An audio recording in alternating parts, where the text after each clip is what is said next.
Olá, meu nome é Leonardo Enojosa e eu vou apresentar o artigo Modelos para Análise Quantitativa da Degradação do Ambiente Construído, usando como estudo de caso o edifício da Biblioteca Central da UNB. Para isso, vamos seguir a seguinte sequência. Primeiro, uma introdução, as metodologias e a aplicação, e os resultados e considerações finais. A conservação dos bens edificados é importante para auxiliar na previsão de investimento, na melhoria da qualidade do habitat pós-ocupação, lembrando que 80% dos nossos prédios ainda vão estar em uso no ano de 2050, segundo estudos mostrados no artigo. Para isso, é preciso acompanhar a degradação dos imóveis, o comportamento simbiótico dos sistemas e elementos construtivos que formam a edificação, além de analisar o ambiente construído em uso. Vamos falar um pouco do nosso estudo de caso, a Biblioteca Central da UNB, ou BCE. O edifício foi projetado pelo arquiteto José Galbinski em 1961. Trata-se de um desenho arquitetônico bem representativo da arquitetura moderna da capital. Ela é formada por um grande bloco de concreto aparente, formando 3 grandes volumes. A face leste e oeste da biblioteca são inclinadas e possuem poucas aberturas. Na sua fachada, possuem grandes placas de concreto que funcionam como brises que parecem pousar levemente sobre o solo. As lajes de concreto armado também parecem pousar levemente sobre estas placas. A estrutura de concreto aparente é modulada numa malha de 12 por 12 metros, destacando os 3 volumes. No volume central, possui 3 andares, subsolo, térreo e pavimento superior. Nas extremidades foram ocupados apenas 2 pavimentos. Nessas áreas são abrigados o acervo geral e grandes espaços de leitura. Como já citado, os brises das fachadas laterais são grandes placas de concreto armado e são fixadas de modo variado em relação às faces noroeste e sudeste. Esses brises, além de permitir o controle de iluminação e o conforto térmico das áreas internas, também dão privacidade aos usuários. Desde sua construção, há mais de 50 anos atrás, foram executadas diversas intervenções de manutenção, face ao desgaste natural dos materiais aplicados ou mesmo fatores externos, como, por exemplo, o aumento do nível de água do solo que danificou parte do seu subsolo. Nesse sentido, observar a degradação e seus agentes patológicos durante o ciclo de vida do imóvel é de extrema importância na inspeção e manutenção da edificação. Quanto ao ciclo de vida de um imóvel, é importante destacar a norma 15.686 de 2017. Nela, a qualidade total do imóvel e seu ciclo de vida na avaliação da vida útil não se baseia apenas na qualidade do material aplicado, mas sim na qualidade de projeto, na qualidade da execução, na qualidade do ambiente interior e do ambiente exterior, além das características de uso e o nível de manutenção aplicado a essa edificação. Ou seja, a vida útil do imóvel passa a ser observada como um conjunto simbiótico de materiais, condições de exposição e uso, deixando os parâmetros isolados da ciência dos materiais. Sendo assim, no ciclo de vida total do imóvel, os valores investidos no ciclo durante a obra possuem proporcionalidade quando comparados com o ciclo de vida em uso, alterando somente o período de tempo que esse desembolso ocorrerá. No período de projeto e obra, ocorre num período mais rápido de tempo. Já na fase de uso e operação do imóvel, esse investimento ocorre num período mais longo de tempo. É importante destacar também, nesse contexto, a gestão do ciclo de vida do imóvel, ou seja, os diversos fatores que vão implicar na durabilidade e na conservação do edifício, como o projeto, a execução, a manutenção, entre outros. Quanto à inspeção para detecção do processo de degradação, foram utilizados para a produção desse artigo 4 metodologias. A primeira delas é a norma holandesa NEN 2767. Conhecida como avaliação da degradação, essa norma é um método indireto que determina a pontuação da degradação através do registro, qualificação e quantificação de anomalias. Durante a inspeção predial, após vistoriar as anomalias, deve-se então registrar outros parâmetros, como importância, intensidade e extensão.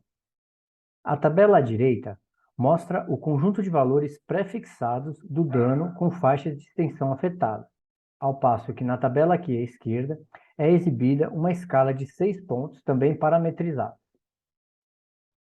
Outra metodologia utilizada foi a Grade de Avaliação da Degradação do Habitat, GAD. Essa metodologia foi criada pela Agência Nacional de Habitação Francesa, ANA, que adotou vistorias visuais e, para isso, aplicou uma ferramenta que permitia avaliar o nível de degradação de um edifício com base num diagnóstico técnico preliminar. Essa metodologia cria o indicador de degradação, ID, que é obtido com base na análise das variáveis degradação de elementos ou sistemas principais, DM, e a degradação de elementos gerais, DC. O ID é dado por essa fórmula. Os valores de referência do ID são classificados em 3 faixas. Se o ID for menor que 0,4, existe, então, a inexistência ou uma fraca degradação. Se ficar na faixa entre 0,4 e 0,55, é uma degradação média. Já se ficar acima de 55, considera-se uma degradação muito importante. Além disso, essa metodologia se baseia num relatório com uma memória de cálculo, o que facilita a rastreabilidade dos dados e decisões adotadas pelo vistoriador. O gráfico do lado direito mostra o indicador de degradação deste exemplo adotado no quadro ao lado. Aqui, o índice de degradação ficou em 0,4, ou seja, é considerado dentro da zona de degradação fraca. A terceira metodologia utilizada foi a metodologia GUT-C, gravidade, urgência, tendência e conservação. A tabela GUT é uma ferramenta utilizada para escalonar prioridades de ações. Neste caso, as anomalias e as falhas da qualidade da edificação no momento da vistoria são avaliadas segundo a gravidade, urgência e tendência. Essa metodologia foi criada por Kepner e Tregoi em 1969 e parametrizada no Brasil por Gomide em 2011. Ela auxilia na tomada de decisão por priorização dos problemas na construção civil. Como uma contribuição complementar à tabela GUT, os autores desse artigo, Oliveira e Pantoja, em 2018, juntaram a essas variáveis a variável C, tabelada no método de Heideck, conforme Radegast em 2013. Essa tabela apresenta a qualificação qualitativa e respectiva pontuação dos critérios de cada elemento da tabela GUT: gravidade, urgência e tendência. A avaliação qualitativa do estado de degradação, de acordo com a tabela GUT, e o estado de conservação de Heideck oferece a percepção da extensão, auxiliando a escalar a priorização das ações da equipe de manutenção. A relação da tabela GUT com o estado de conservação dado por Heideck é calculado a partir desta fórmula. O quarto método utilizado foi o método do fator de degradação do sistema, ou FDG. Esse método foi desenvolvido pela equipe do Laboratório do Ambiente Construído, o LabHack, da UNB, com dados de inspeções prediais de mais de 1.500 imóveis cadastrados entre os anos de 2014 e 2021, com apoio dos Correios. Esse método depende da análise mais aprofundada da edificação inspecionada. Com a análise dos custos de obra e projetos executivos, pode-se elaborar a estrutura de custo, ou EI, por tipologia construtiva. A partir daí, são registrados o estado de conservação de Heideck, C. O fator de degradação do sistema, ou FDG, pode ser calculado por essa forma, multiplicando a estrutura de custos com o fator C de Heideck. O fator de degradação global do imóvel pode ser obtido por esta outra equação. A tabela aqui ao lado mostra a estrutura de custo de acordo com a tipologia da edificação, elencando aqui 11 sistemas principais. Em relação à inspeção predial, a norma NBR 16.747 de 2020 pode ser considerado um marco na área de conservação do ambiente construído e na conservação de edificações. Ela define uma base para as pesquisas, uma nomenclatura de base para as vistorias, a classificação das anomalias, um apoio à gestão do ambiente construído, além de possibilitar processos eficientes e de custos viáveis ao mercado. As imagens mostram as inspeções feitas no nosso estudo de caso, a biblioteca da UNB. Com essas inspeções, é possível obter dados de qualidade quanto aos agentes de degradação. Esses agentes de degradação podem ser anomalias técnicas, falhas de manutenção, problemas de uso, desgaste natural, entre outros. Vamos fazer agora uma análise comparativa dos modelos. Para isso, vamos usar o estudo de caso. Foram buscados, então, dados da BCE no acervo do CEPLAN UNB. Foi feito um levantamento dos projetos construtivos, a recomposição da estrutura de custo da edificação, EI, e foram agrupados 11 sistemas de maior impacto financeiro durante o ciclo de vida da biblioteca. Esses sistemas são mostrados aqui nessa tabela. Para a comparação dos métodos de cálculo da degradação, foi criada então uma correlação entre os modelos, objetivando aferir possíveis dispersões numéricas. Baseado na curva de Heideck, foi utilizada então a variável do estado de conservação C como ponto de interligação dos cálculos dos modelos numéricos. A vistoria da BCE registrou então uma inspeção do imóvel, possibilitando a aplicação dos 4 métodos mostrados aqui. Na tabela ao lado, é possível ver a comparação desses 4 métodos. O cálculo da degradação pela norma holandesa representa o maior valor entre os 4, 36%. Isso se dá porque essa metodologia utiliza valores padronizados que não permitem o refinamento dos cálculos, pois é baseado numa escala pré-estabelecida.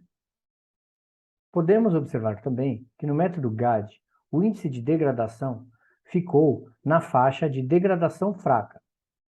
Isso indica que, apesar do dano ser significativo, está concentrado em partes do edifício, possibilitando restauro e recuperação do patrimônio. Já o valor de degradação calculado pelo método GUT-C foi de 25,76% e foi o menor valor obtido. Isso se dá porque, a exemplo da norma holandesa, esse método também tem valores pré-estabelecidos em escalas que não permitem grande discretização. Os valores obtidos apresentam um desvio padrão de 4,5% e variação de 0,251%. Apesar disso, indicam uma boa aderência entre os modelos. Todos podem ser aplicados dependendo das informações disponíveis em campo. Como considerações finais, podemos entender que os modelos numéricos que possibilitam a análise da degradação, permitindo a comutação entre variáveis qualitativas e quantitativas, são promissores. Os testes aplicados neste artigo, utilizando 4 diferentes metodologias, comprovam que é possível quantificar a degradação do ambiente construído.